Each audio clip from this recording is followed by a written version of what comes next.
of the scariest things that ever happened to me while babysitting, story time. Now, I was 15. I've been babysitting for a few years at this point, so I had a lot of experience with kids. They love me. Well, a family friend asked if I would go babysit their 7-year-old son for a couple of days while they went out of town to Myrtle Beach, so I said sure, that was great money for me. So the parents put their bags in the car. They showed me where everything is. Now, his mom made it clear to me that he has a very active imagination and that because his daddy let him watch horror movies the week prior, he's been having nightmares and making things up, saying that he's been seeing stuff around the house that's not there. So they get their stuff in the car, they give their son a kiss, and they leave. So I'm flipping through all the satellite channels, checking out different shows, eating popcorn, little boy's playing with his toys, drinking his little juicy juice, and we're just having a good time. So I go in the kitchen to put a frozen pizza in the oven, and all of a sudden, this little boy comes flying out the living room, running up to me, and then wraps around my leg, just looking in the living room and then looking at me, back and forth. I said, "Damn, son, are you okay? What happened?" He said, "She's in there, she's in there." I said, "Who's in there?" He said, "Her," but I didn't see nothing. And before I can push him any further, he walks over and sits in front of the TV and starts ignoring me. We're sitting on the couch watching TV, and their couch was in the middle of the room, so you could walk around it. Well, this little boy starts looking behind the couch and then back at the TV. So I start looking back behind us.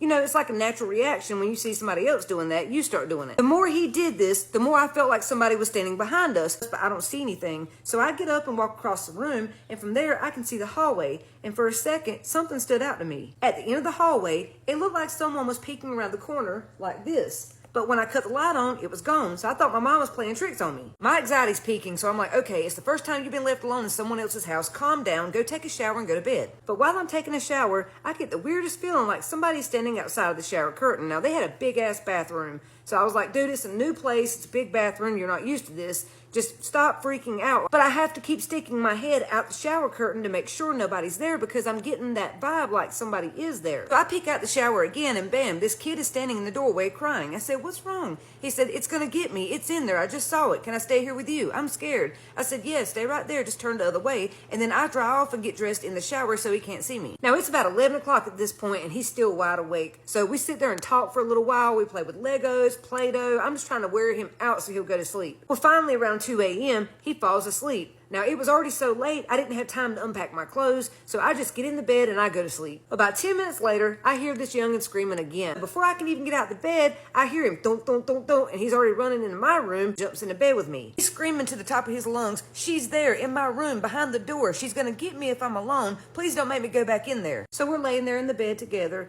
and he says, "I know you think I'm making stuff up. I promise you I'm not. She was there. I saw her." I said, "Honey, I believe you. It's okay. Just relax and close your eyes and start taking some deep breaths." This child has one hell of a grip on me. Like, he's wrapped around me like a python, so I could tell he was really scared. Like, he really thought something was going to snatch his ass off that bed. So I just held him and hoped that maybe he would calm down. Now, I know a lot of you would just tell these kids to hush and go to bed, but I'm not like that. I went through the same thing as a child. I would see things that were not there, and nobody else believed me. So I wanted him to know that I believed him and I was protecting him. So I reached over to the nightstand and I tapped that old school touch lamp 3 times and put it on the brightest setting so it lit up the room. That way we would feel more safer and we'd get some sleep. Then I start hearing some distant thunder, and then it starts pouring rain. I think, oh, well, that sounds relaxing. So because of that storm, my ass knocked out. I was doing some good sleeping until about 30-40 minutes later. That was when I abruptly woke up to the bed shaking. It felt like a small tremor, like a little earthquake. So I'm trying to get my eyes adjusted and wake up and figure out, why is the bed shaking? Apparently the storm knocked the power out because it was pitch black dark in that room, and the only time I could see anything was when the lightning struck. Well, once my head gets adjusted, I start hearing a noise like chattering of teeth. I'm laying there trying to figure out what the hell is that noise and what is shaking the bed. And that's when I look over and I see the little boy is sitting up on the other side of the bed with his hands holding the cover. And it's him shaking the bed. He's shaking that hard. And that chattering sound I heard was coming from his teeth. He was sitting here holding the covers with his eyes wide open and going, "Are you okay?" Because I thought he was having a seizure. But when I looked at him, his eyes darted over to mine and I realized he was awake. He was so scared. Like, he couldn't move. He was frozen, shaking and chattering. I'm like, well, if he's not having a seizure, what is wrong with him? And that's when it clicks.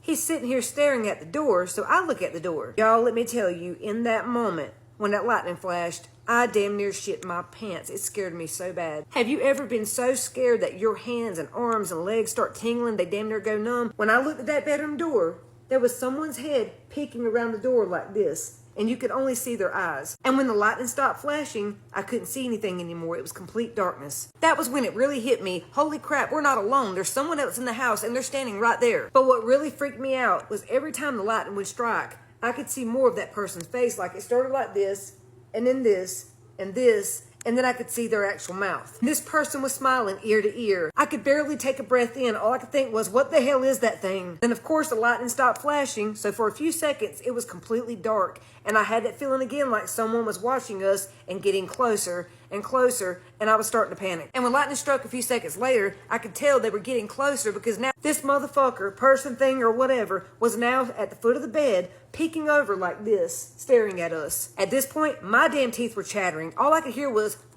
between the both of us. So I pulled that little boy up on my lap in my arms as tight as I could, because I didn't want whatever it was to try to snatch him out of my arms, and I held him real tight. So now when the lightning flashed, we could see its whole face peeking over the bed, smiling, looking right at us. So that was when fight or flight kicked in for me, and I remember the dad telling me that he'd put a loaded pistol in the nightstand and behind the headboard of this bed, so I start reaching around for it. And for some reason, my gut was telling me, you better keep your eyes on this thing. Every time the lightning strikes, pinpoint where it is with your eyes and don't take your eyes off or it's gonna jump. Reaching, trying to multitask, keep my eyes on it, hold the little boy, and feel around for this pew-pew, and I finally feel it, and I snatch it out of that holster and I hold it up. When the lightning struck, I pointed at this thing. I said, if you take another step, I'm gonna blow you into the next room. Get out and leave now. In that moment, something happened. I don't know what it was, but I could feel me looking into it and it looking into me, and that lightning flashed, and then all of a sudden the power cut back on. And no lie, as soon as the power came on, it was gone. I snatched him up out of the bed, grabbed that pew-pew, and ran to the kitchen and called 911. I stayed on the phone with them, the police came, and then I called the parents. I put the cop on the phone, they're talking, and then they tell the cop that they're not coming back until Sunday. Even though we're telling them we think there's an intruder in the house and their child's here, they don't give a shit. They're not coming home. They think it's our imagination playing tricks on us because the power went out and we're getting freaked out with the storm and everything. So I made it very clear I was not staying in their house another minute, and I was going to take their child back to my family's house, and that's where we would be. And they said, okay, fine, we'll see you on Sunday. So I asked the little boy if that was the first time he saw this thing, and he said no. He'd been seeing it for months, but this was the first time it got that close. Now I knew he'd have to go back to that house, so the next day me and my cousin went over and cleansed the entire house, hoping it would help. My mom survived a serial killer, and this is her story. Okay, so my mom was attending college, and she was walking out of the library when a very handsome man with a beard approached her. It was raining really hard, and he complimented her cute polka-dotted umbrella. Anyways, they strike up a conversation, and he mentions that because he's a photography student, he notices things like cute umbrellas, he's got an eye for it. But the university my mom was going to, they had a dress code, and beards were not allowed for students to have at that time. And so she had a little red flag like, if he's a student here, how does he have a beard? So the conversation's winding down, and he offers to hold her umbrella and walk her to her car because her hands were full of books. She says that she really didn't want him to walk her, like she just had this weird feeling, but felt awkward saying no, so she said yes. As she starts approaching her car, she said that her stomach started getting the butterflies, and it's like she just knew not to go to her car. And I think it's worth mentioning, pausing the story right here, because I work for a nutrition company, and I learned that your gut has 500 million neurons, and your brain has 1 billion, or 100 billion, I don't remember. Okay, I just looked it up. 100 billion neurons are in your brain, 500 million are in your gut. And that's why they call your gut your second brain, because they are totally connected. So if you have a gut feeling, you have to listen to it. So they're walking in the parking lot, and he's asking, okay, so which car is yours? Which direction do we walk? And my mom just can't take that feeling in her stomach anymore. She goes, oh shoot, you know what? I just remembered I have to meet up with a friend. No need to walk me to my car anymore. I actually have to go back to the building. She then says that he acted a little bit annoyed, but he smiled and asked if he could call her later. That because it's close to finals week, he had one final project where he needed to photograph somebody and thought that she would be perfect and that he would love to connect with her. Now, my cutie mama is the biggest people pleaser you will ever meet in your entire life. Maybe that's where I get it from. And she couldn't say no. But instead, she decided to come up with like a loop around where I just moved into my new apartment, so I don't remember the new phone number, but if you can look up my parents in the phone book, you can call them and then we can connect. Now, my grandma and grandpa have very unoriginal names. There's at least 10 people with the same names in the phone book. So she figured, one, he's probably not going to spend the time looking in the phone book, and two, he's not going to figure out like which number is theirs. So my mom scurries off and thinks that she's avoided some weirdo, but didn't really think much of it until later that night. Watch out for those people at those roast sessions that take things a little too serious. Scary story time. So this story is going to be a little short, but it's still a good story. Once again, my dad's story. So if you've been watching me by now, you know about the block that my dad used to hang out on by his grandmother's house. Y'all know that that's the block, the lit block. And of course, if you have a lit block, you're gonna have a whole bunch of young men gelling off of each other. I'm from Jersey, so yes, I say gelling. Anyways, those group of boys, they gel off of each other. They gel off of somebody walking down the street. They gel off of the neighbors. They gel off of their mama, their grandmother. It don't matter. And most people find it funny because it's really not that serious. For example, there was this man that would wear these types of hats all the time, and they made a nickname for him and called him Cowboy his entire time he lived on that block. And for my dad, they called him a priest because every time they go out to like parties and stuff, he wasn't always like on all the girls like all the other guys were, so they called him a priest. Anyways, y'all get the point. The whole neighborhood knows these boys as the gellers. They gel off of each other and everybody. It's a joke. It's not that serious. Oh, but some people didn't think so. There was one specific person. I don't know if they said something to that that hit a nerve or something, but that person took it upon themselves to go do voodoo on each and every one of those boys. Now, my dad used to hang out with those boys, of course, it's like the block, but he wasn't really part of the huge gelling. You know, he'll say a couple jokes here and there, but they were like the main ones that would gel all the time. So like I said before, there was one person who, I don't know if they said something about their mama. They went and did voodoo to each and every one of those boys. But there was also this lady that lived in the neighborhood that did voodoo, but she did the good kind. Her voodoo was the good voodoo, the more healing voodoo and medicine voodoo. So one day, she went to hang out at one of her friend's house, one of the neighbors, and as soon as she gets there, her loa took over. Now, if you don't know what a loa is, it's whatever spirit that she's worshiping at the time. They can take over you, possess you, you dance, you do whatever. It's not even you, it's the loa. Anyway, the loa took over, but the loa took over to warn these boys. So it took over, she starts chanting, she starts dancing, and she immediately says, name by name, all these boys, including my dad, go get them and bring them to me right now. Scary story time while I make slime. Get your money's worth and let it drain. Like, y'all, I could not make this up. Like, no. So, y'all, this happened a couple hours ago, and I'm at loss for words. I was home alone like a couple hours ago or whatever, right? And I hear footsteps upstairs. Mind you, no one is upstairs. No one's upstairs. It's just me in the house. Y'all, I hear someone going down the stairs upstairs and then coming down here. I thought my auntie's husband was upstairs. I did not think I was in the house entirely alone. So my auntie called me and she was like, oh, do you want something from the store, like Doritos? She asked me what Doritos did I want. As I'm talking to my auntie, I hear footsteps again upstairs. And I was like, oh, where's everyone at? And he just starts going down the list of where everyone is. And then I say, so no one's in the house with me? She says, no. My heart drops. So I go, like, I run and I go get the Bible because, y'all, I could not make this up. Hold on. This just dropped all the way down here and rolled. I just rolled it up so y'all can see when it's on here, there's no falling because it, like, scrunches. So this, y'all, anyways, we're ignoring that. Back to the story time. But yeah, so I call my auntie and, I go get the Bible. And I'm just sitting there and I'm praying and I put my head under the cover, y'all, because this ghost's not going to get me. I don't know what's in here. Y'all, tell me freaking why. The baby, my auntie's baby, he has this little walker thing. And I literally heard, like, from one of the toys rattling. That was like 3 steps away from my current position. I freaking freaked out. I had my head under the covers, like I wasn't freaking moving. Like, that was one of the moments where my heart dropped. Okay, mind you, this has happened to me before, but in different types of settings. I was here home alone one time and I was sleeping and I kind of had like a bad dream, right? So I like shook myself out of the bad dream and then like I closed my eyes again, but I put my head under the covers and I closed my eyes again, and then I heard like the baby's toy rattling again. That situation happened before this current situation. So because of my nails, I can't really click, but I had to hang up on my auntie because she was just making it worse. And I called my grandma and I told my grandma like everything that was going on, and she told me that it's okay. She's gonna like pray over when she gets back. Y'all, I literally did not move until someone came back. I left out something.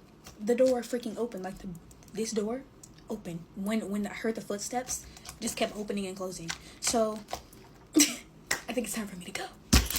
Have you heard the story about the girls who went on a girl trip to Miami during the summertime? On the first night, they go out to a few bars, they're drinking, they're partying, they're being super social. One of the friends drinks a little bit too much. She goes out onto the dance floor and starts dancing with this guy. Her friends warn her that the guy looks a little bit strange and she probably should pump the brakes with him because he looks a little too suspicious. He keeps buying her drink after drink after drink, and she's completely hammered. Her friends are trying to get her off the dance floor, to get her to go home. She's not interested. She just stays with this guy. The friends don't want to leave her. They're there to watch her and help her, and they notice that the girl starts to lean in and start making out with this guy. This guy was being overly persistent to the point of where it was getting weird. He kept insisting that she go home with him. They all go back to the hotel. They don't think anything of it until the next morning when the girl wakes up. She went into the bathroom and started screaming, bloody murder. The friends wake up, they all rush to go see what's going on when they realize her skin is starting to bubble up. It has boils, blisters, it's deteriorating, and it smells really bad. They immediately take her to the urgent care. They do all sorts of blood tests and a full panel on her to see what's going on, what she came in contact with. The doctors are asking her what she came in contact with, who she's been in contact with, and what she's been eating. Because the girl had been drinking all night, she couldn't remember exactly what she was doing the night before with that guy at the bar. The girl is immediately quarantined when the blood results come back. They bring the police into the room, and that's when the girl really starts to get scared. The girl's freaking out, asking why she's being questioned, what's going on, what happened. She's horrified. The doctors finally tell her that the only way to contract what she tested positive for was through cannibalism. Can we show them the older homestead? Okay, yeah, let's go. As you know. No, it's not. No, it's not.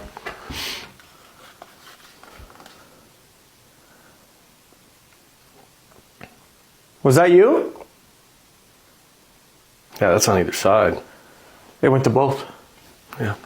Hey friends, if you want to hear something scary, don't scroll. So this story is about me and a girl who are not friends anymore, so I'm not going to use her real name. I'm going to refer to her as S in this story. So when I was 12 years old, I was living in a really small town where basically everybody knows everybody. And if you're familiar with small towns, you know that means that for the kids, there's not much to do. You have to go find your own fun, which usually results in you getting in trouble or doing something wrong. So honestly, a lot of the times me and many of my friends would go on Omegle or Kick or there was one more too, but I can't remember. But this particular day, I almost said her name. This particular day, S and I went on Omegle and we were talking to this guy, this really fucking weird guy. So we're talking to him and he was friendly at first, but then things went downhill really fast, as it does usually when a 12-year-old is talking to a grown-ass adult on a website such as Omegle. I'm so glad that shit is banned. I don't have to worry about my daughter ever finding out about it. But anyways, we were talking deeply with this man, and I was pretty confident in that because I was like, oh, it's just online. There's no way he can find out where we are. There's no way. Wrong, bitch. Anyways, the fucking what made us hang up was when he was like, so how old are you girls? Blah, blah, blah. And we told him that we were 12 years old. And he said, ooh, I bet you guys are sexier in person. We were like, yeah. And then this motherfucker whips out his dick and just starts slonging it around in front of us and is like, you like that? We hung up so fucking fast. But little did we know that he actually already found our location. I don't know how. We were on her sister's computer. We were not supposed to be on her sister's computer. So I don't really know what kind of location settings she had going on her computer. And it was back in the day too, where things were not as securely locked down as they are now. So I'm assuming it was relatively easy for him to find out where we were from. So anyways, after we hung up, we thought that would be the end of it. We stopped going on Omegle for a couple weeks after that, and we were like, fuck no, we're not doing this anymore. But after that initial call with that guy on Omegle, we started to notice a new vehicle in our town, which is something that you do recognize in a very small town, in a very small community like we were in. Like I said, you know everybody when you live in a small town like that. You are a community. So we automatically knew that there was a new vehicle in the town, and we were like, oh, okay, somebody moved here, great, cool. Then we realized that this van, yeah, it was a black van, by the way. It was a black van, not a regular creepy creeper white van. No, it was like a black van, and it was like one of those short ones. It didn't have windows, whatever. And the license plate was not from our state. I can remember that, but that was like normal for us because our town is one that like you have to cross through to get to one of the most famous mountains that we have in this area for skiing and snowboarding and whatever. So we were used to seeing out of state license plates. We didn't really think much of it until we started noticing that this van was following us around. It was everywhere we were. And we were kids that would always be outside. And if we weren't outside, we would be inside fucking around on the computers doing shit we weren't supposed to be doing. So whatever, we started noticing that this car was following us around, and we didn't want to say anything to the adults because we knew for fucking fact if we said something to the adults that they would cut us off from all contact, walking outside by ourselves and hanging out more like we always do. And we did not want that. We were like, yeah, we can handle it ourselves, whatever. Like whoever this is, that we're gonna beat them up, like whatever. And oh my God, I remember the first time I ever got a glimpse of who was in the driver's seat one day when he was actually like following us down a busy street. It was on Main Street, so like there was people around, and I'm sure that that's why he didn't do anything that day. But when I saw that it was the same guy we were talking to on Omegle a couple weeks back, I was in shambles. I was like, this is like panicking, trying to tell her that that's who it was. And at first she didn't believe me. She was like, you're just paranoid. Like there's no way that he'd be able to find out where we were. And for a while after she said that, I was like, yeah, you're probably right. Like there's no way that he knows where we are. There's no way that it's the same guy. You're right. I'm just being paranoid. But then there was one day that we were walking home from the town pool, which was like not very far from her mother's house. So we were walking back to her mom's house, which was like off of a side street. So like you go down a side street, a paved side street, and then there's the dirt side street off of the side street. So like there's not very many people back there. And the side streets in that town are very windy too. So like even if there was a person, like they could be around the corner and they're not going to be able to see you from just like slightly around the corner. So we were walking home to her mom's house having a grand old time when here comes the fucking black van. We didn't even notice it. So we're like walking like do straight this way. Here comes the van from behind us, and then we're do, and it fucking pulls up and cuts off the entire way of the dirt road that we're walking down to get to her mom's house. So I remember stopping, looking at her. It seemed like it was like 2 minutes of us staring at each other, but I think it was more like 2 seconds. Without saying a word to each other, we literally both booked it to the right as fast as we could. Because if you go right to where we were, it was like a wooded area that led to her mom's house, but it was like an unkempt wooded area. And we were walking home from the town pool. We had no shoes on. We were in our bathing suits. We were running through the woods, through the sticks, and I remember my feet were ripping. I could feel shit poking into my feet. It was so painful, and I wanted to stop, but I didn't want to stop and get fucking killed. I didn't want to experience the pain of being murdered. So anyway, once we got into her mom's house, we ended up locking all of the doors, all of the windows. Nobody was there at the time. Her parents worked a lot, and her siblings were older, so they were like always gone. Yeah, we were there alone, and after we locked up the entire house, we started looking out the window to like make sure that he was like not gonna come try to find us. And this motherfucker pulls into the driveway of her parents' house. Like, what if somebody was there? First of all, he probably knew that nobody was there because no cars were there, obviously. But like, he pulled into the driveway of her mother's house, and when we saw that, we were like, what the fuck, we gotta go hide. So we ran to the basement where her sister's bedroom was. It was like a weird setup in the basement. Like her sister's room was like kind of locked away in the corner. Like you could easily hide in there and like have nobody know that it was like a bedroom inside. So we were hiding in there